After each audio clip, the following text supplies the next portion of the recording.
বড়সড় প্রস্তুতি নিয়ে এরই মাঝে রওনা হয়েছে মার্কিন যুদ্ধজাহাজ। অন্যদিকে পাল্টা প্রস্তুত রয়েছে ৪৫ লাখ সেনা। সংবাদ মাধ্যম টাইমস জানায়, লাতিন আমেরিকার জলসীমায় মার্কিন যুক্তরাষ্ট্রের যুদ্ধজাহাজ ও সেনা মোতায়েনের খবরে পাল্টা ব্যবস্থা নিচ্ছে ভেনেজুয়েলা। দেশটির প্রেসিডেন্ট নিকোলাস মাদুরো ঘোষণা দিয়েছেন, সারা দেশে ৪৫ লাখ মিলিশিয়া সদস্য মোতায়েন করা হবে। তার ভাষায়, কোনো সাম্রাজ্যবাদী শক্তি চাইলেই ভেনেজুয়েলার পবিত্র মাটির দিকে হাত বাড়াতে পারবে না। এর আগে গত সপ্তাহে যুক্তরাষ্ট্র সরকার নিশ্চিত করে জানায়, তারা মাদক পাচার রোধের অংশ হিসেবে লাতিন আমেরিকা ও ক্যারিবীয় অঞ্চলে একটি সম্ভাব্য নৌ অভিযান পরিচালনা করতে যাচ্ছে। আন্তর্জাতিক গণমাধ্যমে এমন খবরও এসেছে যে ৩টি মার্কিন নৌবিধ্বংসী জাহাজ ও প্রায় ৪,০০০ মার্কিন সেনা ভেনেজুয়েলার উপকূলের কাছে অবস্থান নিতে যাচ্ছে। তবে মার্কিন প্রতিরক্ষা দপ্তরের এক কর্মকর্তা নিশ্চিত করে বলেন, বর্তমানে এ ধরনের কোনো জাহাজ ভেনেজুয়েলা উপকূলে নেই কিংবা দেশটির উপকূলের দিকে যেতে কোনো নির্দেশও দেয়া হয়নি। ভেনেজুয়েলার প্রেসিডেন্ট মাদুরো এক টেলিভিশন ভাষণে বলেন, এই সপ্তাহে আমি বিশেষ একটি পরিকল্পনা কার্যকর করব। সারা দেশে প্রায় ৪৫ লাখেরও বেশি মিলিশিয়া প্রস্তুত থাকবে। এরা সবাই প্রশিক্ষিত, সংগঠিত এবং সশস্ত্র। তিনি যুক্তরাষ্ট্রের হুমকিকে অতিরঞ্জিত ও অযৌক্তিক বলেও মন্তব্য করেন। হোয়াইট হাউসের মুখপাত্র ক্যারোলিন লেভিট সাংবাদিকদের বলেন, প্রেসিডেন্ট ডোনাল্ড ট্রাম্প যুক্তরাষ্ট্রকে মাদকের হুমকি থেকে রক্ষায় সব ধরনের শক্তি প্রয়োগে প্রস্তুত। তিনি আবারও উল্লেখ করেন, মাদুরো ভেনেজুয়েলার বৈধ প্রেসিডেন্ট নন। চাঞ্চল্যকর এমন মন্তব্যের পর ভেনেজুয়েলার পক্ষ থেকে এখনও আনুষ্ঠানিক কোনো প্রতিক্রিয়া আসেনি। উল্লেখ্য, ২০১৯ সাল থেকে ওয়াশিংটন ও কারাকাসের মধ্যে কোনো আনুষ্ঠানিক কূটনৈতিক সম্পর্ক নেই। জুলাইয়ে ট্রাম্প প্রশাসন মাদুরোর গ্রেপ্তারে তথ্য দিলে পুরস্কার দ্বিগুণ বাড়িয়ে $৫ কোটি ঘোষণা করে। যুক্তরাষ্ট্র তাকে বিশ্বের অন্যতম বড় মাদক কারবারি আখ্যা দিয়ে কার্টেল অব দ্য সানস এর প্রধান হিসেবে অভিযুক্ত করে। তবে ভেনেজুয়েলা সরকার এসব অভিযোগকে ভিত্তিহীন বলে নাকচ করে দেয়। ভেনেজুয়েলার আলোচিত মিলিশিয়া বাহিনী ২০০৫ সালে প্রথম গড়ে তোলেন সাবেক প্রেসিডেন্ট হুগো চাভেজ। ২০১০ সালে এটি আনুষ্ঠানিকভাবে রাষ্ট্রীয় বাহিনীর অংশ হয়। বর্তমানে ভেনেজুয়েলার সশস্ত্র বাহিনীতে সক্রিয় সদস্য আছেন প্রায় ১ লাখ, আর মিলিশিয়ায় রয়েছে কয়েক মিলিয়ন, যাদের অনেকেই কৃষক ও শ্রমিক। আন্তর্জাতিক সামরিক শক্তি বিশ্লেষণী প্রতিষ্ঠান গ্লোবাল ফায়ার পাওয়ারের তথ্য অনুযায়ী ২০২৫ সালের র্যাঙ্কিংয়ে ভেনেজুয়েলা ১৪৫ দেশের মধ্যে ৫০তম স্থানে আছেন। অন্যদিকে যুক্তরাষ্ট্র প্রথম, রাশিয়া দ্বিতীয় এবং চীন অবস্থান করছে তৃতীয় স্থানে।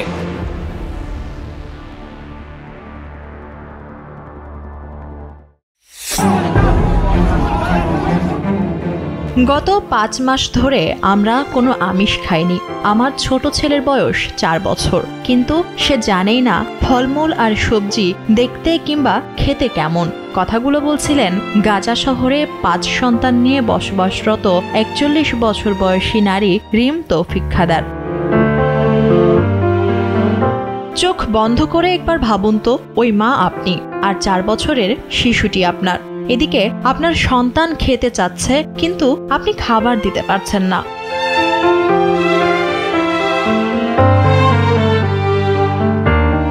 গাজার দুর্ভিক্ষে নিজের অভিজ্ঞতা বর্ণনা করে তিনি বলেন, দুর্ভিক্ষের ঘোষণা অনেক দেরিতে এসেছে, কিন্তু তবুও এটি গুরুত্বপূর্ণ।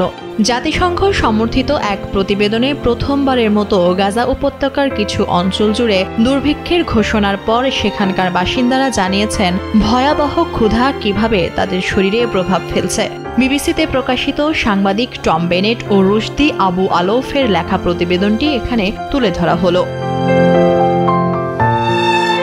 তবে ইসরায়েল এই অভিযোগ অস্বীকার করছে। গাজা জুড়ে যে অনাহার চলছে সে কথাও ইসরায়েল স্বীকার করছে না, যা ঘটনাস্থলে উপস্থিত প্রত্যক্ষদর্শী ১০০-র বেশি মানবিক গোষ্ঠী আর জাতিসংঘের একাধিক সংস্থার বক্তব্যের সম্পূর্ণ বিপরীত।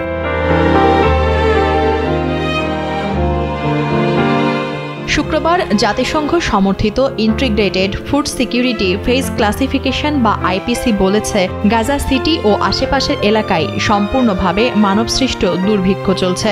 সংস্থাটি সতর্ক করেছে, গাজা উপত্যকার 5 লাখেরও বেশি মানুষ এখন ক্ষুধা, চরম দারিদ্র্য ও মৃত্যুর মতো বিপর্যয়কর পরিস্থিতির মধ্য দিয়ে যাচ্ছে।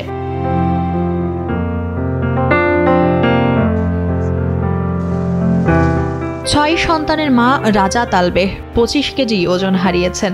গাজা শহরের জেইতুন এলাকায় তার বাড়ি ছিল, কিন্তু 1 মাস আগে তিনি তা ছেড়ে চলে এসেছেন। এখন তিনি সমুদ্রের ধারে একটি অস্থায়ী তাঁবুতে থাকছেন।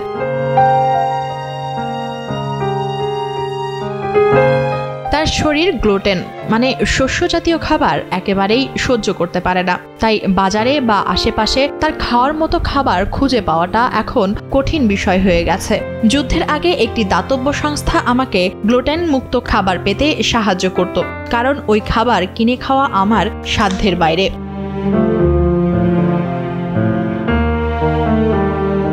যুদ্ধ শুরু হওয়ার পর থেকে আমার যা দরকার আমি তা বাজারে পাই না, আর পেলেও কিনতে পারি না। প্রতিদিন বোমা বর্ষণ, বাস্তুচ্যুত জীবন, গরম আর শীত থেকে রক্ষা করতে পারে না এমন এক তাঁবুতে এভাবে থাকা, এর উপর আবার দুর্ভিক্ষ, এগুলো কি যথেষ্ট নয়?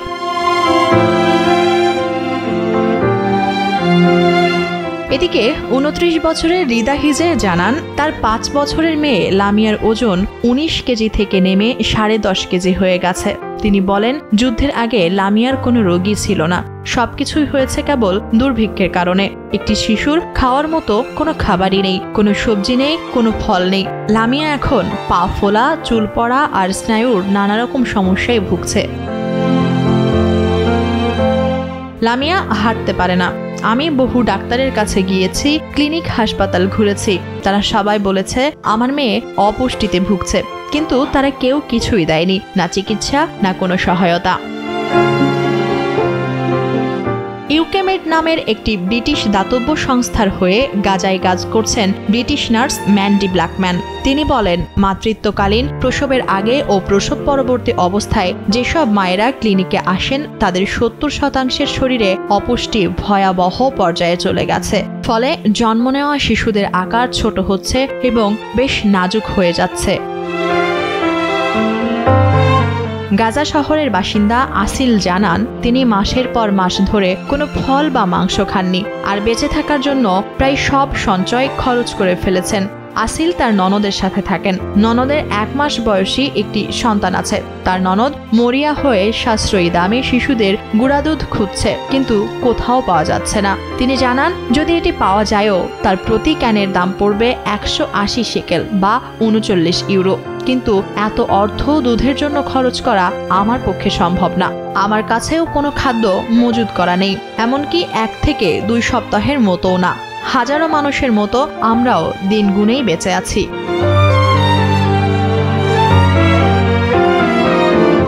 সেভ দ্য চিলড্রেনের senior media manager Shaima Al Obaidi বলেন, রমজান মাসে হঠাৎ করেই সাহায্য বন্ধ হয়ে যাওয়ার সময়ে তিনি গাজা ছিলেন। কয়েকদিনের মধ্যে কোনো ধরনের প্রোটিন বা মাংস পাওয়া যায়নি। কয়েক সপ্তাহের মধ্যে কোনো তাজা ফল বা কোনো তাজা শাকসবজি ছিল না।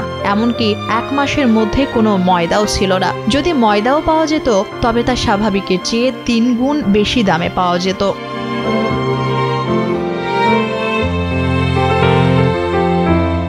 মানুষ ঘাস খাচ্ছিল, তারা পাতা খাচ্ছিল। এর সঙ্গে তিনি আরো বলেন, শিশুরা তাকে বলেছিল তারা চায় তারা মারা যাক, যাতে তারা বেহেশতে গিয়ে খাবার খেতে পারে।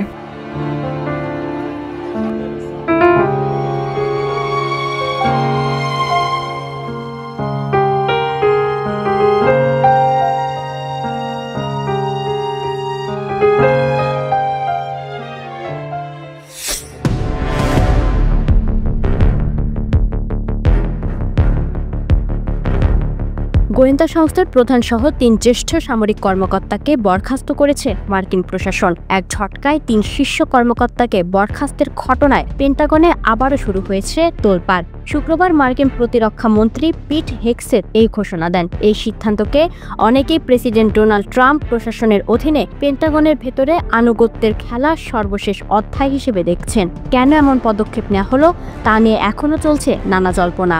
Thanks to President Trump's bold and visionary leadership and his commitment to peace through strength. বরখাস্ত হওয়া ব্যক্তিদের মধ্যে সবচেয়ে আলোচিত নাম লেফটেন্যান্ট জেনারেল জেফ্রি ক্রুজ, প্রতিরক্ষা গোয়েন্দা সংস্থার প্রধান। তাকে কেন সরানো হলো তা নিয়ে পেন্টাগন এখনও আনুষ্ঠানিক কোনো কারণ জানায়নি। পাশাপাশি বিদায় নিতে হলো মার্কিন নৌবাহিনীর রিজার্ভ বাহিনীর প্রধান এবং বিশেষ যুদ্ধ কমান্ডের কমান্ডারকেও। প্রথমেই খবর প্রকাশ করে ওয়াশিংটন পোস্ট, পরে 3 জন মার্কিন কর্মকর্তা রয়টার্সকে বিষয়টি নিশ্চিত করেন। তবে তারা নাম প্রকাশে অনিচ্ছুক থেকে শুধু এইটুকু জানান, বরখাস্তের কারণ আমাদের কাছেও অজানা। মার্কিন সিনেটের গোয়েন্দা বিষয়ক বিশেষ কমিটির সহ সভাপতি মার্ক ওয়ার্নার সরাসরি ট্রাম্প প্রশাসনকে অভিযুক্ত করে বলেছেন, জাতীয় নিরাপত্তার শীর্ষ কর্মকর্তাদের বরখাস্ত এখন প্রমাণ করছে গোয়েন্দা ব্যবস্থা ব্যবহার করা হচ্ছে দেশ রক্ষার জন্য নয়, বরং আনুগত্য পরীক্ষার জন্য।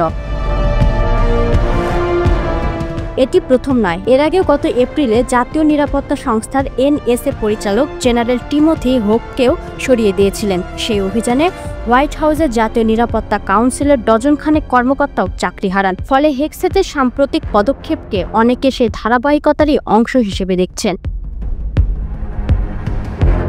বিশ্লেষকরা বলছেন, এটি কেবল সাধারণ প্রশাসনিক রদবদল নয়, বরং মার্কিন সামরিক ও গোয়েন্দা ব্যবস্থার গভীরে এক ধরনের অনিশ্চয়তা ও ভয় সংস্কৃতি তৈরি হচ্ছে। অনেকের মতে ট্রাম্প প্রশাসন ভিন্নমত সহ্য করছে না। যারা প্রেসিডেন্টের সঙ্গে মতানৈক্য করছেন তাদের জায়গা হচ্ছে সরাসরি বরখাস্ত তালিকায়।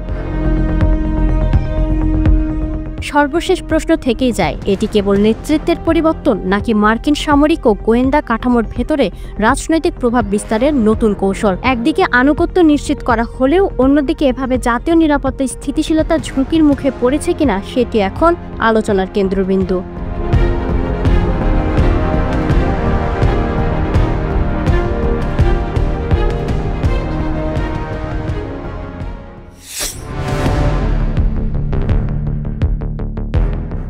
ওয়াশিংটনে ফের তুমুল আলোড়ন। মার্কিন প্রেসিডেন্ট ডোনাল্ড ট্রাম্প এবার সরাসরি বললেন, ইউক্রেন যুদ্ধের অবসান চাইলে কিয়েভকে মেনে নিতে হবে মস্কোর শর্ত। এক্ষেত্রে তিনি চাপ দেবেন না রাশিয়ার প্রেসিডেন্ট ভ্লাদিমির পুতিনকে, বরং ইউক্রেনকে ধাক্কা দেওয়া হবে চুক্তির পথে। এই মন্তব্য ঘিরেই জ্বলে উঠেছে বিতর্ক। এটা কি শান্তির পথ নাকি ইউক্রেনকে আত্মসমর্পণে ঠেলে দেওয়ার কূটনৈতিক চাল? হোয়াইট হাউসের এক কর্মকর্তা জানিয়েছেন, আলোচনার গতি প্রত্যাশার চেয়ে ধীর। ট্রাম্প বলেছিলেন 1 সপ্তাহের মধ্যেই ত্রিপক্ষীয় শীর্ষ সম্মেলন হবে, কিন্তু বাস্তবে আলোচনা এগোচ্ছে কঠিনভাবে। তবুও প্রেসিডেন্টের কাছে সেটাই ইতিবাচক যে আলোচনার দরজা এখনো বন্ধ হয়নি। পলিটিকোর বরাতে হোয়াইট হাউসের আরেক সূত্র জানায়, ট্রাম্প ও তার জাতীয় নিরাপত্তা দল রুশ ও ইউক্রেনীয় কর্মকর্তাদের সঙ্গে একটি দ্বিপাক্ষিক বৈঠক আয়োজনের চেষ্টা করছে। তবে ক্রেমলিন এখনও জেলেনস্কির সঙ্গে সরাসরি বৈঠকে আগ্রহ দেখাচ্ছে না। ট্রাম্পের ঘনিষ্ঠ কয়েকজন জানিয়েছেন, তিনি এখনও পুতিনকে চাপ দিতে নারাজ। তার ধারণা, ইউক্রেন ও ইউরোপীয় মিত্ররা যুক্তরাষ্ট্রের ওপর এতটাই নির্ভরশীল যে তাদেরকেই বেশি চাপ দেওয়া সম্ভব। তাই ওয়াশিংটনের কৌশল হলো কিয়েভকে চুক্তিতে রাজি করানো। এক সাবেক কর্মকর্তা ঘটনাটি ব্যাখ্যা করে বলেন, ট্রাম্প সবসময় বিশ্বাস করেন যুদ্ধে রাশিয়ারই প্রাধান্য বেশি। তাদের শান্তি আলোচনায় আনতে হবে, কিন্তু আসল চাপ দেওয়া হবে ইউক্রেনকে। হোয়াইট হাউসও স্পষ্ট করেছে, নতুন নিষেধাজ্ঞা দিয়ে পুতিনকে থামানো সম্ভব নয়। ট্রাম্প মনে করেন প্রকৃত সমাধান আসবে কেবল আলোচনার মাধ্যমেই। তবে তিনি এটাও বলেছিলেন, 3 পক্ষের বৈঠক হবে কিনা তা নির্ভর করছে জেলেনস্কি ও পুতিন একসঙ্গে কাজ করতে পারবেন কিনা তার ওপর। কিন্তু দ্য ওয়াশিংটন পোস্ট জানাচ্ছে, এই পরিকল্পনা মূলত ভেস্তে গেছে। পুতিন জেলেনস্কির সরাসরি বৈঠক বাস্তবায়িত হয়নি, আর পুরো শান্তি প্রক্রিয়া 6 মাস ধরে একই জায়গায় আটকে আছে। সাবেক মার্কিন কূটনীতিক কার্ট ভলকার হতাশ সুরে বলেছেন, কোনো সমঝোতা হবে না, পুতিন কখনোই রাজি হবেন না। 21 আগস্ট ট্রাম্প ইঙ্গিত দিয়েছেন, 2 সপ্তাহের মধ্যে ইউক্রেন ইস্যুতে পরিস্থিতি আরও পরিষ্কার হবে। তবে যদি শান্তি না আসে তবে প্রশাসনকে কৌশল পাল্টাতে হবে। প্রশ্ন হলো, কোন কৌশল? বিশ্লেষকরা বলছেন ট্রাম্পের এই অবস্থান আসলে রাশিয়াকে খুশি রাখা ও ইউক্রেনকে চাপে রাখার দ্বৈত কৌশল। কিন্তু এতে প্রশ্ন উঠছে, এটা কি সত্যি শান্তির রাস্তা, নাকি যুদ্ধক্ষেত্রে রাশিয়ার প্রভাবকে স্বীকৃতি দেওয়ার আরেক নাম? আগামী সপ্তাহগুলোতে সেটার উত্তরই হয়তো নির্ধারণ করবে ইউক্রেন যুদ্ধের পরবর্তী অধ্যায়।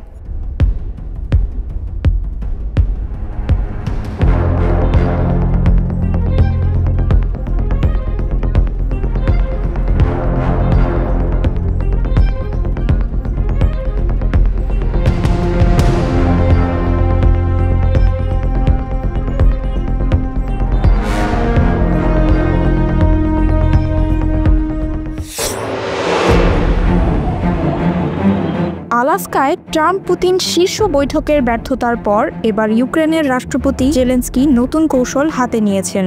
দক্ষিণ আফ্রিকার প্রেসিডেন্ট সিরিল রামাফোসার সাথে টেলিফোন আলাপে তিনি গ্লোবাল সাউথের দেশগুলোকে রাশিয়ার বিরুদ্ধে কূটনৈতিক চাপ সৃষ্টির জন্য আহ্বান জানিয়েছেন। জেলেনস্কি শনিবার সামাজিক গণমাধ্যমের একটি পোস্টে জানান, এই যুদ্ধের অবসান ঘটাতে হবে। এটি এমন একটি যুদ্ধ যা রাশিয়া ছাড়া আর কারোরই দরকার ছিল না। ইউক্রেনে হত্যা ও ধ্বংসযজ্ঞ বন্ধ করতে হবে। তিনি রুশ প্রেসিডেন্ট ভ্লাদিমির পুতিনের সাথে যে কোনো ফরম্যাটে বৈঠকের জন্য তার প্রস্তুতির কথা পুনর্ব্যক্ত করেন। তবে ইউক্রেনীয় নেতা উদ্বেগ প্রকাশ করে বলেন, আমরা দেখছি মস্কো আবারও সবকিছু দীর্ঘায়িত করার চেষ্টা করছে। গত 15ই আগস্ট আলাস্কার অ্যাঙ্করেজে আমেরিকার প্রেসিডেন্ট ডোনাল্ড ট্রাম্প ও রুশ প্রেসিডেন্ট পুতিনের মধ্যে প্রায় 3 ঘন্টার বৈঠক অনুষ্ঠিত হয়, কিন্তু এই শীর্ষ বৈঠকে ইউক্রেন যুদ্ধ বিষয়ে কোনো সুনির্দিষ্ট অগ্রগতি হয়নি। ট্রাম্প বৈঠকের পর বলেছিলেন, চুক্তি না হওয়া পর্যন্ত কোনো চুক্তি নেই। তিনি দাবি করেন যে দুর্দান্ত অগ্রগতি হয়েছে, কিন্তু কোনো সুনির্দিষ্ট ফলাফল উপস্থাপন করতে পারেননি। এদিকে রুশ পররাষ্ট্রমন্ত্রী সের্গেই লাভরভ এনবিসিকে দেওয়া সাক্ষাৎকারে জানান যে পুতিন জেলেনস্কির সাথে বৈঠকের জন্য প্রস্তুত, তবে এজেন্ডা একেবারেই প্রস্তুত নয়। তিনি বলেন, পুতিন স্পষ্ট করেছেন যে একটি যথাযথ এজেন্ডা থাকলে তিনি বৈঠকের জন্য প্রস্তুত।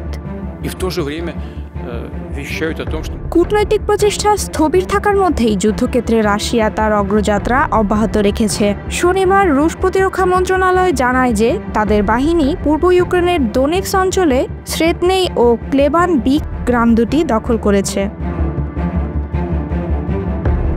ক্লেবাম্বিক গ্রামের পতন কোস্তিয়ান্তিনিভকার দিকে রাশিয়ার আরও অগ্রগতি নির্দেশ করে, যা ক্রামাতোর্স্কের পথে একটি গুরুত্বপূর্ণ দুর্গীভূত শহর। ক্রামাতোর্স্কে ইউক্রেনের একটি প্রধান সরবরাহ ঘাঁটি রয়েছে। শুক্রবারে রাশিয়া দাবি করেছিল যে তারা দোনেক্স অঞ্চলের আরও 3টি গ্রাম দখল করেছে। এই অঞ্চলটি রাশিয়া 2022 সালের সেপ্টেম্বরে দখলের দাবি করেছিল। শুক্রবার ট্রাম্প সাংবাদিকদের জানায় যে তিনি 2 সপ্তাহের মধ্যে ইউক্রেন শান্তি প্রচেষ্টা নিয়ে একটি গুরুত্বপূর্ণ সিদ্ধান্ত নেবেন। তিনি উল্লেখ করেন যে মস্কো ব্যাপক নিষেধাজ্ঞার মুখোমুখি হতে পারে, অথবা তিনি কিছুই নাও করতে পারেন। এই অনিশ্চয়তার মধ্যেই জেলেনস্কি বিকল্প কূটনৈতিক পথ খুঁজছেন। ওয়াশিংটনে ট্রাম্পের সাথে উৎপাদনশীল বৈঠকের উল্লেখ করে তিনি বলেছেন যে যৌথ কূটনৈতিক প্রচেষ্টা অব্যাহত থাকবে। দক্ষিণ আফ্রিকার রাষ্ট্রপতি রামাফোসা এর আগে আফ্রিকা নেতৃত্বাধীন শান্তি উদ্যোগের প্রস্তাব করেছিলেন। তার মুখপাত্র ভিনসেন্ট ম্যাগুয়েনা জানান, প্রতিটি শান্তি সংক্রান্ত বৈঠকের আগে ও পরে পুতিন ও জেলেনস্কি উভয়ই রামাফোসাকে অবহিত করেন তার পূর্বের আফ্রিকা নেতৃত্বাধীন শান্তি উদ্যোগ এবং দক্ষিণ আফ্রিকার ক্রমাগত মধ্যস্থতার ভূমিকাকে স্বীকৃতি দিয়ে। জেলেনস্কি ও রামাফোসা আফ্রিকা মহাদেশের সাথে সম্পর্ক উন্নয়ন, খাদ্য নিরাপত্তা নিশ্চিত করা এবং সংলাপের জন্য প্ল্যাটফর্ম তৈরি করার বিষয়েও আলোচনা করেছেন। রাশিয়ার কূটনৈতিক টালবাহানা এবং যুদ্ধক্ষেত্রে ক্রমাগত অগ্রগতির মুখে জেলেনস্কির এই নতুন কৌশল কতটা কার্যকর হবে তা সময়ই বলে দেবে। তবে গ্লোবাল সাউথের ক্রমবর্ধমান গুরুত্ব ও প্রভাবের এই সময় ইউক্রেনীয় রাষ্ট্রপতির এই উদ্যোগ অবশ্যই তাৎপর্যপূর্ণ। Санкційний пакет, він може бути сильнішим, особливо у таргетуванні Росії. আরাকান আর্মি বাংলাদেশ মিয়ানমার সীমান্তের 271 কিলোমিটার এলাকার সম্পূর্ণ নিয়ন্ত্রণ নিয়েছে। মিয়ানমারের পশ্চিম রাখাইন রাজ্যে আরাকান আর্মি এক ঐতিহাসিক বিজয়ের দ্বারপ্রান্তে পৌঁছেছে। 17টি টাউনশিপের মধ্যে 14টি দখল করে নিয়ে তারা এখন সমগ্র অঞ্চল নিয়ন্ত্রণের স্বপ্ন দেখছে। কিন্তু এই উত্থান বাংলাদেশের জন্য বয়ে আনছে অভূতপূর্ব নিরাপত্তা সংকট ও জটিল ভূরাজনৈতিক চ্যালেঞ্জ, এমনটাই বলছেন বিশেষজ্ঞরা।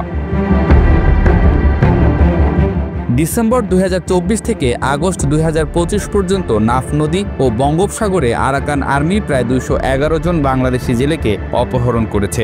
যদিও পরে 189 জনকে ফিরিয়ে দেয়া হয়েছে, কিন্তু এই ঘটনা স্থানীয় জনগণের মধ্যে ভীতির সৃষ্টি করেছে।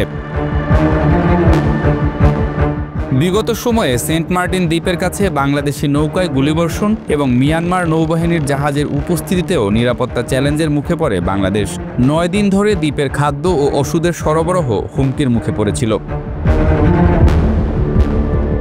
আরাকান আর্মি টেকনাফ স্থলবন্দরের মাধ্যমে বাণিজ্যিক পণ্য পরিবহনে অবৈধ কর দাবি করছে। এর ফলে বিগত 6 সপ্তাহ ধরে বাংলাদেশ মিয়ানমার আন্তঃসীমান্ত বাণিজ্য স্থগিত রয়েছে। ব্যবসায়ী ও পরিবহনকারীরা নিরাপত্তা নিয়ে উদ্বিগ্ন হয়ে পড়েছেন।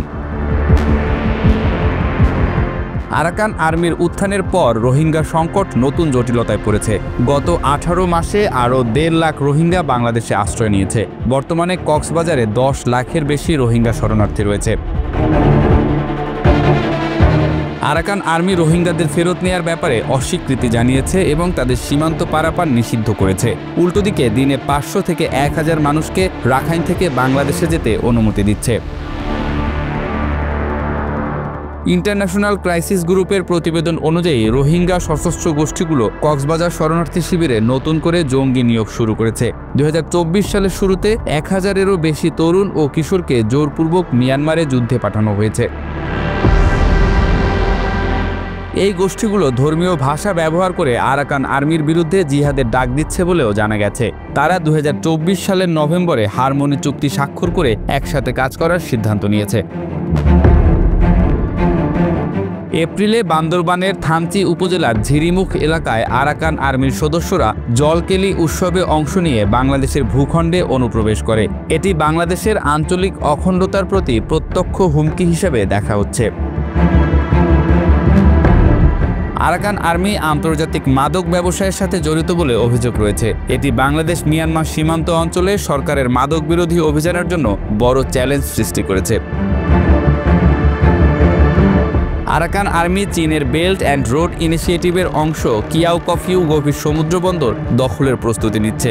এই বন্দর $7.3 বিলিয়ন বিনিয়োগে নির্মিত এবং চীনের ইউনান প্রদেশের সাথে সরাসরি সংযুক্ত। প্রতিরক্ষা বিশ্লেষক অ্যান্থনি ডেভিসের মতে আরাকান আর্মির কাছে বন্দরটি দখলের উল্লেখযোগ্য সম্ভাবনা রয়েছে।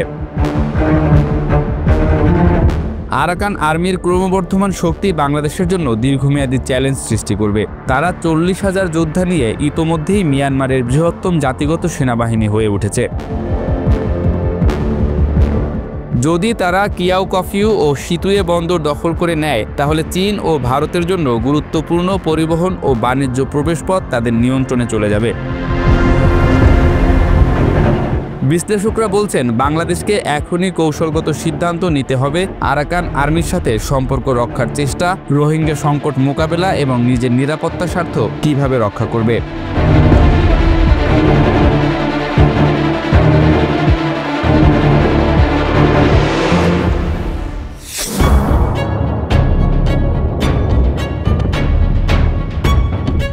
26 বছর পর আবার সমুদ্রে ফিরছে আমেরিকার আতঙ্ক। রুশ নৌবাহিনীর ভয়ঙ্কর গিরোভ ক্লাসের পারমাণবিক ব্যাটল ক্রুজার অ্যাডমিরাল নাখিমভ। তবে এই প্রত্যাবর্তন কি শুধুই শক্তির প্রতীক, না এর পিছনে লুকিয়ে আছে কোনো ভয়ঙ্কর রণকৌশল? আগস্টে সেবমার্স শিপইয়ার্ড থেকে প্রথম সমুদ্র পরীক্ষার জন্য যাত্রা করেছে এই বিশাল যুদ্ধজাহাজটি। বিশ্লেষকেরা বলছেন এই প্রত্যাবর্তন শুধুমাত্র একটি জাহাজের সক্রিয়করণ নয়, বরং এর পিছনে রয়েছে গভীর কৌশলগত উদ্দেশ্য ও ভূরাজনৈতিক তাৎপর্য। অ্যাডমিরাল নাখিমভ 1988 থেকে 1997 সাল পর্যন্ত সোভিয়েত ও রুশ নৌবাহিনীতে দাপিয়ে বেরিয়েছে। তারপর আধুনিকীকরণ ও মেরামতে দীর্ঘ সময়ের জন্য সেবমার্স শিপইয়ার্ডে পাঠানো হয়। প্রাথমিকভাবে 2018 সালে সমুদ্রে ফেরার কথা থাকলেও বিভিন্ন বিলম্বের কারণে তা বারবার পিছিয়ে যায়। 2025 সালের ফেব্রুয়ারিতে জাহাজের দুটি পারমাণবিক চুল্লি সফলভাবে চালু করা হয়। প্রথম চুল্লি 2024 সালের ডিসেম্বরে এবং দ্বিতীয়টি 2025 সালের ফেব্রুয়ারিতে সক্রিয় হয়। এই মাইলফলক জাহাজটির পারমাণবিক চালনা ব্যবস্থার প্রস্তুতি নিশ্চিত করে। জাহাজটির আধুনিকীকরণ প্রকল্পে রাশিয়া প্রায় $5 বিলিয়ন ব্যয় করেছে। এটি সবচেয়ে গুরুত্বপূর্ণ পরিবর্তন হল অস্ত্র ব্যবস্থার ব্যাপক উন্নতি। পুরনো 20টি P-700 গ্র্যানিট অ্যান্টিশিপ মিসাইল লঞ্চারের পরিবর্তে 80টি আধুনিক UKSK 3S-14 vertical launch system স্থাপন করা হয়েছে। নতুন সংযোজনের লঞ্চ সিস্টেম থেকে ক্যালিবার NK ওনিক্স এবং হাইপারসনিক জিরকন মিসাইল উৎক্ষেপণ করা যাবে।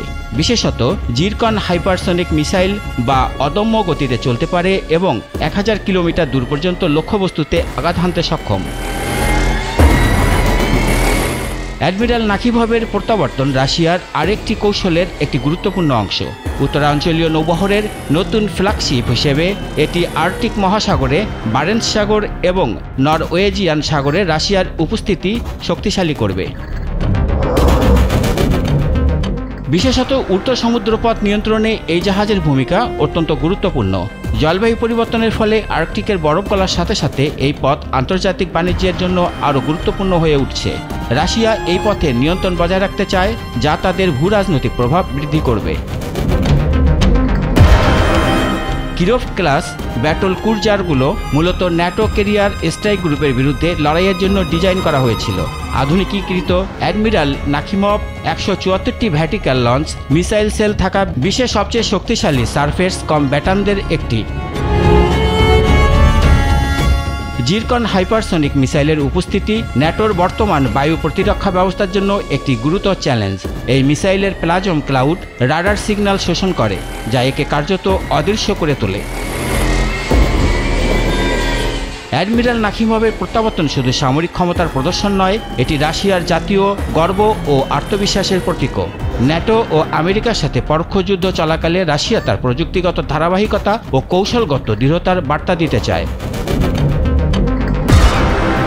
পশ্চিমা নিষেধাজ্ঞার মধ্যেও এমন একটি জটিল প্রকল্প সম্পন্ন করা রাশিয়ার শিল্প সক্ষমতার প্রমাণ হিসেবে দেখানো হচ্ছে। তবে সমালোচকরা মনে করেন এটি অতীতের গৌরব আটকে থাকার একটি উদাহরণ এবং আধুনিক নৌযুদ্ধের বাস্তবতার সাথে সামঞ্জস্যপূর্ণ নয়।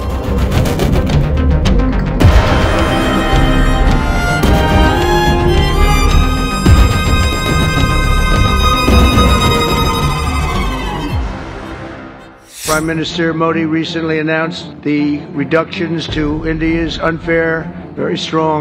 মাত্র 5 বছর আগে আহমেদাবাদের বিশাল সমাবেশে নমস্তে ট্রাম্প ইভেন্টে আমেরিকার সাথে ভারতের যে গভীর বন্ধুত্ব প্রদর্শিত হয়েছিল, আজ সেই চিত্রই পাল্টে গেছে। গালওয়ান উপত্যকার সংঘর্ষের পর ভারত চীন সম্পর্ক তলানিতে ঠেকেছিল। ট্রাম্পের শুল্ক নীতি এখন সেই দুই এশিয়ান দৈত্যকে আবার কাছে টেনে এনেছে। চীনের পররাষ্ট্রমন্ত্রী ওয়াং ইয়ের সাম্প্রতিক নিউ দিল্লি সফর এবং প্রধানমন্ত্রী মোদির চীন সফরের ঘোষণা সংকেত দিচ্ছে যে এশিয়ার ভূরাজনৈতিক সমীকরণ আবার নতুনভাবে সাজানো হচ্ছে। আমেরিকার প্রেসিডেন্ট ট্রাম্প ভারতীয় পণ্যের উপর 50% শুল্ক আরোপ করেছেন, যা চীনের চেয়েও বেশি। রাশিয়ার তেল আমদানির কারণে এই অতিরিক্ত শুল্ক ভারতের $200 বিলিয়ন দ্বিপক্ষীয় বাণিজ্যকে হুমকির মুখে ফেলেছে। একদিকে যেখানে ট্রাম্প ভারতকে রাশিয়ার তেলের ব্যাপারে মুনাফাখোর বলে অভিহিত করেছেন, অন্যদিকে চীনের বিরুদ্ধে এমন কোনো শুল্ক আরোপ করেননি, যদিও চীন রাশিয়ার সবচেয়ে বড় তেল ক্রেতা। এই দ্বিমুখী নীতি ভারতকে বাধ্য করেছে তার শত্রুর সংখ্যা কমাতে, যার মধ্যে চীনও রয়েছে। ট্রাম্প প্রশাসন পাকিস্তানের সেনাপ্রধান আসিম মুনিরকে হোয়াইট হাউসে আমন্ত্রণ জানিয়ে এবং ভারত পাকিস্তান যুদ্ধবিরতিতে নিজের ভূমিকার দাবি তুলে ভারতকে আরও বিক্ষুব্ধ করেছে। শি জিনপিং ভারত চীন সম্পর্কের জন্য ড্রাগন এলিফ্যান্ট ট্যাঙ্গো শব্দটি ব্যবহার করেছেন, যা দুই দেশের প্রতীকী প্রাণীর সুসমন্বিত নৃত্যকে বোঝায়। চীনের রাষ্ট্রদূত জু ফেইহং বলেছেন, আমরা সমস্ত ভারতীয় পণ্যকে চীনা বাজারে স্বাগত জানাই। এই ঘোষণা ভারতের জন্য ট্রাম্পের শুল্ক আঘাতের বিকল্প বাজার খুঁজে পেতে সাহায্য করবে। গত সপ্তাহে ওয়াং ইয়ের দিল্লি সফরে দুই দেশ সরাসরি বিমান চলাচল পুনরায় চালু, সীমান্ত বাণিজ্য খোলা এবং ভিসা প্রক্রিয়া সহজীকরণের বিষয়ে সম্মত হয়েছে। চীন ভারতের জন্য গুরুত্বপূর্ণ পণ্য, সার, বিরল মৃত্তিকা খনিজ এবং টানেল বোরিং মেশিনের রপ্তানি পুনরায় শুরু করার অঙ্গীকার করেছে। ভারত চীনের এই উষ্ণতা একটি নতুন এশিয়া কেন্দ্রিক বাণিজ্য ব্লকের জন্ম দিতে পারে, যা ওয়াশিংটনের নেতৃত্বাধীন কাঠামো থেকে স্বাধীন। 2024 থেকে 25 সালে ভারত চীনের সাথে $99.2 বিলিয়ন বাণিজ্য ঘাটতি রেকর্ড করেছে, যা মূলত ইলেকট্রনিক্স পণ্যের আমদানির কারণে। চীন আমেরিকার পর ভারতের দ্বিতীয় বৃহত্তম বাণিজ্যিক অংশীদার। জাতীয় নিরাপত্তা বিশেষজ্ঞরা মনে করছেন, ভারত চীনের সম্পর্ক উন্নতি ট্রাম্পের শুল্কের প্রভাব প্রশমিত করতে সাহায্য করবে। চীন যদি ভারতীয় পণ্যের জন্য তার বাজার আরও উন্মুক্ত করে, তাহলে ভারত আমেরিকার উপর নির্ভরশীলতা কমাতে পারবে। যুক্তরাষ্ট্র, ভারত, জাপান ও অস্ট্রেলিয়ার কোয়াড জোট চীনের বিরুদ্ধে প্রধান মার্কিন কৌশল হিসেবে বিবেচিত হতো, কিন্তু ভারত চীনের উষ্ণ সম্পর্ক এই জোটের কার্যকারিতায় জটিলতা সৃষ্টি করবে বলে বিশেষজ্ঞরা মনে করেন। বিশ্লেষকরা বলছেন, ভারত চীনের পুনর্মিলন কোয়াডের মধ্যে জটিলতা সৃষ্টি করবে, যা পারস্পরিক বিশ্বাস এবং উদ্দেশ্যের অনুভূতি ক্ষুণ্ণ করবে। তবে কৌশলগত বিশেষজ্ঞরা মনে করেন, সাপ্লাই চেইন স্থিতিশীলতা, উদীয়মান প্রযুক্তি এবং সামুদ্রিক নিরাপত্তার মতো বিষয়ে কোয়াডের গুরুত্ব থেকে যাবে। আগামী 31 আগস্ট থেকে 1 সেপ্টেম্বর তিয়ানজিনে অনুষ্ঠিতব্য সাংহাই সহযোগিতা সংস্থার শীর্ষ সম্মেলনে যোগ দিতে প্রধানমন্ত্রী মোদি চীন সফর করবেন। এটি হবে 2018 সালের পর তার প্রথম চীন সফর। এই সফরকে কেন্দ্র করে দুই দেশের মধ্যে উচ্চ পর্যায়ের বৈঠকের সম্ভাবনা রয়েছে। চীনের রাষ্ট্রদূত বলেছেন, এই সফর ভারত চীন সম্পর্কে নতুন প্রেরণা দেবে। তিনি আরও বলেছেন, বর্তমান বিশ্বে অস্থিরতার এই মুহূর্তে চীন ভারত সম্পর্কের গুরুত্ব আরও স্পষ্ট হয়ে উঠেছে। তবে বিশেষজ্ঞরা সতর্ক করেছেন যে এই সম্পর্ক উন্নতির সীমাবদ্ধতা রয়েছে। ভারতীয় সেনাবাহিনী এখনও সীমান্তের পরিস্থিতি নিয়ে সতর্ক এবং চীনের সাথে গভীর অর্থনৈতিক সহযোগিতায় নিরাপত্তা ঝুঁকি দেখছে। লাদাখে এখনও কিছু এলাকায় ভারতীয় পেট্রোলিং সীমিত রয়েছে, যা প্রকৃত স্ট্যাটাস পুনরুদ্ধারের প্রশ্ন তুলছে। বিশ্লেষকরা মনে করেন, ভারত চীনের এই পুনর্মিলন সম্ভব, কিন্তু তা ভঙ্গুর থাকবে এবং দীর্ঘমেয়াদে টিকে থাকা কঠিন হবে। প্রতিযোগিতা ও সংঘাত অব্যাহত থাকবে এবং বিশ্বব্যাপী বাণিজ্যে চীনের উপর নির্ভরশীলতা ট্রাম্পের শুল্কের মধ্যেও অব্যাহত থাকবে। ট্রাম্পের অপ্রত্যাশিত নীতি এশিয়ার ভূরাজনৈতিক সমীকরণে এক নতুন মাত্রা যোগ করেছে। ভারত চীন সম্পর্কের এই নতুন অধ্যায় কেবল দুই দেশের দ্বিপক্ষীয় স্বার্থেই সীমিত নয়, বরং এটি এশিয়ায় মার্কিন আধিপত্যের ভবিষ্যৎ এবং নতুন বহুমেরু ব্যবস্থার ভিত্তি তৈরি করতে পারে।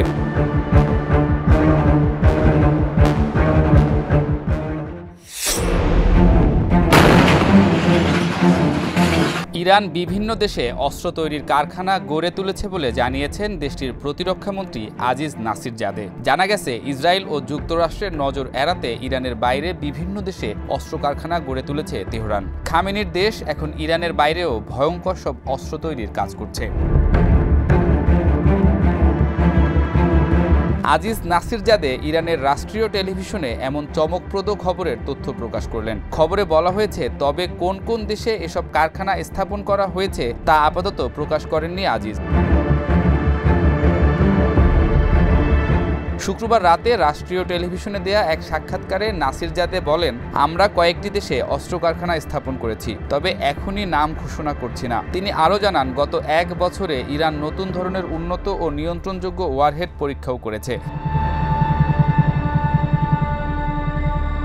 আজিজ নাসিরজাদের এই মন্তব্য এমন এক সময় এলো যখন ইরানের নৌবাহিনী ওমান উপসাগর ও উত্তর ভারত মহাসাগরে বৃহৎ সামরিক মহড়ায় সমুদ্রপৃষ্ঠের লক্ষ্যবস্তুতে ক্রুজ মিসাইল পরীক্ষা চালায়। এর আগে গত মাসে ইরান ও রাশিয়া যৌথভাবে কাসারেক্স 2025 নামের মহড়া করেছিল ক্যাসপিয়ান সাগরে। 1979 সালের ইসলামী বিপ্লবের পর থেকে যুক্তরাষ্ট্রের কড়া নিষেধাজ্ঞার কারণে আধুনিক অস্ত্র পাওয়ার সুযোগ সীমিত হয়ে যায় ইরানের। ফলে দেশটি স্থানীয়ভাবে অস্ত্র তৈরি এবং পুরনো প্রযুক্তি আধুনিকীকরণের পথে হাঁটে। ইরানের প্রতিরক্ষামন্ত্রী দাবি করেন, গত জুনে ইসরায়েলের সঙ্গে সংঘাত যদি 15 দিন স্থায়ী হতো তবে শেষ 3 দিনে ইসরায়েল কোনো ইরানি ক্ষেপণাস্ত্র ঠেকাতে পারত না। এ কারণেই ইসরায়েল শেষ পর্যন্ত যুক্তরাষ্ট্রের মধ্যস্থতায় যুদ্ধবিরতিতে রাজি হয় বলে মন্তব্য করেন তিনি। তিনি জানান, ইরান এ যুদ্ধে তাদের সবচেয়ে নিখুঁত ক্ষেপণাস্ত্র কাশেমবাসীর ব্যবহার করেনি। এই ক্ষেপণাস্ত্রের পাল্লা প্রায় 1200 কিলোমিটার, সঙ্গে উন্নত গাইডেন্স ও প্রতিরোধ ব্যবস্থার বিরুদ্ধে কার্যকর প্রযুক্তি রয়েছে। নাসিরজাদে বলেন, যুদ্ধের শুরুর দিকে প্রায় 40% ক্ষেপণাস্ত্র আটকানো হলেও শেষ দিকে 90% লক্ষ্যবস্তুতে আঘাত হানে। তার দাবি, এটি প্রমাণ করে ইরানের অভিজ্ঞতা যেমন বাড়ছিল তেমনি ইসরায়েলের প্রতিরক্ষা সক্ষমতা ক্রমেই দুর্বল হচ্ছিল। অন্যদিকে ইসরায়েলি সেনাবাহিনীর দাবি, 12 দিনের যুদ্ধে তাদের ক্ষেপণাস্ত্র ও ড্রোন প্রতিহত করার সাফল্যের হার ছিল প্রায় 90%। উল্লেখ্য, গত 13 জুন ইসরায়েলি হামলায় ইরানের শীর্ষ সেনা কর্মকর্তা ও পারমাণবিক বিজ্ঞানীরা নিহত হন এবং কয়েকটি বিমান প্রতিরক্ষা ও পারমাণবিক স্থাপনায় ক্ষয়ক্ষতি হয়। পাল্টা হামলায় ইরানের ক্ষেপণাস্ত্র ও ড্রোন ইসরায়েলের প্রতিরক্ষা সদর দপ্তর সহ বিভিন্ন স্থাপনায় আঘাত হানে। প্রায় 12 দিন হামলা পাল্টা হামলা চলার পর অবশেষে 24 জুন যুক্তরাষ্ট্রের মধ্যস্থতায় যুদ্ধবিরতিতে সম্মত হয় দুই দেশ।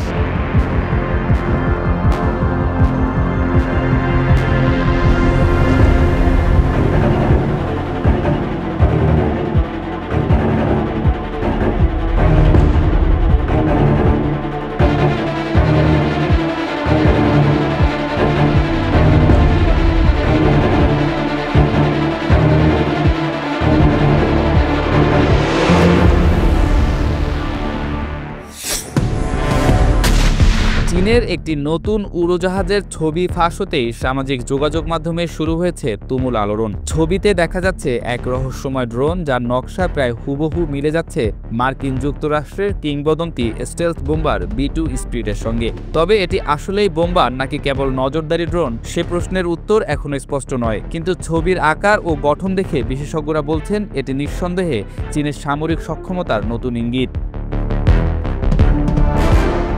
ছবিটি নিম্নমানের হওয়ায় অনেক কিছু পরিষ্কার নয়, তবু এতে দেখা যাচ্ছে ড্রোনটির ল্যান্ডিং গিয়ার নামানো এবং রাডার খোলা, যা সাধারণত অবতরণ বা উড্ডয়নের সময় ব্যবহৃত হয়। বিশেষজ্ঞদের ধারণা এটি চীনের পূর্ব পরিচিত CH-7 ড্রোন নয়, কারণ CH-7 আকারে অনেক ছোট, বরং এটি হতে পারে WZ-X নামে চিহ্নিত একটি নতুন প্রজেক্ট, যেটি চীনের শিনজিয়াং প্রদেশের মালান টেস্ট বেসে স্যাটেলাইট ছবিতে ধরা পড়েছিল। ওই মালান ঘাটির নির্মাণ কাজ শুরু হয় মাত্র 2 বছর আগে। আশ্চর্যজনকভাবে ঘাটির হ্যাঙ্গারগুলো একেবারেই হুবহু মিলে যায় মার্কিন যুক্তরাষ্ট্রের হোয়াইটম্যান এয়ারফোর্স বেস বা প্ল্যান্ট 42 এ ব্যবহৃত B2 বোম্বারের আশ্রয়কেন্দ্রের সঙ্গে। বিশেষজ্ঞরা বলছেন এই রহস্যময় বিমানটি বোম্বার নয়, বরং এটি high altitude long endurance stealth reconnaissance drone, অর্থাৎ দীর্ঘপাল্লার গোয়েন্দা তৎপরতার জন্য তৈরি। অনুমান করা হচ্ছে এর উইংস্প্যান প্রায় 170 ফুট, যা আমেরিকার B2 বোম্বারের 172 ফুটের কাছাকাছি, ফলে আকারে কার্যত একই পর্যায়ের। তবে ছবিতে স্পষ্ট কোনো ককপিট দেখা যায়নি, তাই এটি মানুষচালিত নাকি সম্পূর্ণ রোবোটিক ড্রোন সে ব্যাপারেও ধোঁয়াশা রয়ে গেছে। কিছু বিশ্লেষক বলছেন বিমানের কেন্দ্রীয় অংশে 2 ইঞ্জিনের সম্ভাবনা রয়েছে, তবে নিম্নমানের ছবির কারণে নিশ্চিত হওয়া যাচ্ছে না। আরও গুরুত্বপূর্ণ হলো ছবিটি ফাঁসের সময় অনেকেই মনে করছেন এটি একেবারেই কাকতালীয় নয়। আগামী 3 সেপ্টেম্বর চীন আয়োজন করতে যাচ্ছে দ্বিতীয় বিশ্বযুদ্ধে জাপানের সাথে বিজয়ের 80তম বার্ষিকীর সামরিক কুচকাওয়াজ। তার আগ মুহূর্তে এমন ছবি প্রকাশের মানে হতে পারে চীন ইচ্ছাকৃতভাবে বিশ্বকে তাদের নতুন প্রযুক্তি দেখাচ্ছে। সব মিলিয়ে বিশ্লেষকদের ধারণা, চীন এখন কেবল প্রচলিত ড্রোনেই সীমাবদ্ধ নয়, তারা প্রবেশ করেছে অতি বৃহৎ স্টেলথ ড্রোনের যুগে। লক্ষ্য সুস্পষ্ট, মার্কিন যুক্তরাষ্ট্রের RQ-180 এর মতো গোপন প্রকল্পগুলোর সঙ্গে পাল্লা দেয়া। এই মুহূর্তে ফাঁস হওয়া ছবিটি হয়তো কেবল একটি ঝলক, তবে এর মাধ্যমে চীন স্পষ্ট বার্তা দিয়েছে তাদের সামরিক প্রযুক্তি শুধু গতি নয়, আকার এবং কৌশলেও যুক্তরাষ্ট্রের সমকক্ষ হয়ে উঠছে, আর সেটি আন্তর্জাতিক অঙ্গনে নতুন উদ্বেগ তৈরি করছে।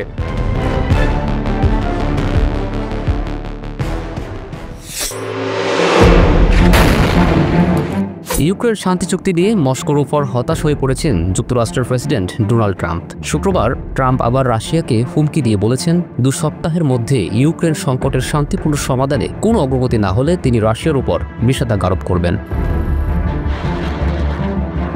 এই হুমকি দেওয়ার আগে গত সপ্তাহেই আলাস্কায় ট্রাম্প বৈঠক করেন রুশ প্রেসিডেন্ট ভ্লাদিমির পুতিনের সঙ্গে। ট্রাম্প গতকাল বলেন, আমরা কি করব সে বিষয়ে আমি একটি সিদ্ধান্ত নিতে চাচ্ছি, আর এটা হতে যাচ্ছে খুবই গুরুত্বপূর্ণ সিদ্ধান্ত। সেটি হতে পারে ব্যাপক নিষেধাজ্ঞা বা ব্যাপক শুল্ক আরোপ অথবা দুটোই, কিংবা আমরা কিছুই করব না এবং বলবো এটা আপনাদের লড়াই।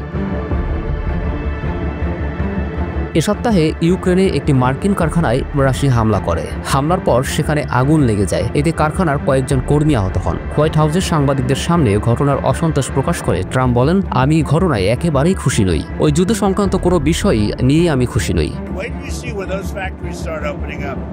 অন্যদিকে ইউক্রেনের প্রেসিডেন্ট ভলোদিমির জেলেনস্কি গতকাল বলেন, তার সঙ্গে পুতিনের বৈঠক ঠেকাতে রাশিয়া সম্ভাব্য সবকিছু করছে। আর রাশিয়ার পররাষ্ট্রমন্ত্রী বলেছেন, এমন বৈঠকের এজেন্ডা এখনো প্রস্তুত হয়নি। জেলেনস্কি বারবার পুতিনের সঙ্গে তার সরাসরি বৈঠকের কথা বলে আসছেন। ইউক্রেনের প্রেসিডেন্ট বলেছেন, যুদ্ধ শেষ করতে আলোচনায় একমাত্র পথ। ট্রাম্প বলেছেন, গত সোমবার রুশ নেতার সঙ্গে ফোন আলাপের পর তিনি পুতিন জেলেনস্কির বৈঠক আয়োজনের প্রস্তুতি শুরু করেছেন। এদিকে জেলেনস্কির অভিযোগ করেছেন রাশিয়া সময় নষ্ট করছে। গতকাল কিয়েভে ন্যাটো মহাসচিব মার্ক রুতেকে পাশে নিয়ে এক সংবাদ সম্মেলনে জেলেনস্কি বলেন, কোন উপায়ে যুদ্ধ শেষ করার একটি উপাদান হলো ওই বৈঠক, আর যতক্ষণ তারা যুদ্ধ শেষ করতে না চাইবে ততক্ষণ তারা এই বৈঠক এড়িয়ে যাওয়ার সুযোগ খুঁজবে। রুশ পররাষ্ট্রমন্ত্রী সের্গেই লাভরভ এনবিসিকে বলেছেন, এমন একটি শীর্ষ বৈঠকের কোনো এজেন্ডা এখনো নেই। তিনি আরও বলেন, যখন একটি শীর্ষ বৈঠকের এজেন্ডা প্রস্তুত হবে পুতিন তখন জেলেনস্কির সঙ্গে দেখা করতে প্রস্তুত হবেন। আর এ ধরনের কোনো এজেন্ডাই একেবারে প্রস্তুত নয়। লাভরভের মন্তব্য ও পরবর্তী পদক্ষেপ বিষয়ে প্রতিক্রিয়া জানাতে চাওয়া হলে ট্রাম্প গতকাল সাংবাদিকদের বলেন, ঠিক আছে, দেখা যাক, আমরা দেখব পুতিন ও জেলেনস্কি একসঙ্গে কাজ করতে পারে কিনা। এটা কিছুটা তেল ও পানির মতো, একসঙ্গে মেলানো সহজ নয়। ট্রাম্প আলাস্কায় পুতিনের সঙ্গে শীর্ষ বৈঠকের প্রস্তুতির সময় রাশিয়ার উপর নিষেধাজ্ঞা আরোপের বিষয়টি বাতিল করেছিলেন, কিন্তু গতকাল হোয়াইট হাউসে তিনি সম্ভাব্য নিষেধাজ্ঞার কথা উল্লেখ করেন। আবার সেখানে তিনি আলাস্কায় পুতিনের সঙ্গে তার বৈঠকের একটি ছবি দেখিয়ে বলেন, পুতিন 2026 সালের ফুটবল বিশ্বকাপে উপস্থিত হতে যুক্তরাষ্ট্রে আসতে পারেন। যদিও 2022 সালে ইউক্রেনে সামরিক অভিযান শুরু করার পর রাশিয়াকে বিশ্বকাপের মতো আন্তর্জাতিক প্রতিযোগিতা থেকে নিষিদ্ধ করা হয়েছে। এমনকি রাশিয়া 2026 সালের বিশ্বকাপ ফুটবলের কোয়ালিফিকেশন রাউন্ডে অংশ নেয়নি। 2026 সালের ফুটবল বিশ্বকাপের 3 আয়োজক দেশ যুক্তরাষ্ট্র, কানাডা ও মেক্সিকো। নিষেধাজ্ঞার কারণে পুতিন বিশ্বকাপ ফুটবলে উপস্থিত হতে যুক্তরাষ্ট্রে যেতে পারবেন কিনা সে বিষয়ে ট্রাম্প এদিন কিছু বলেননি। По результатам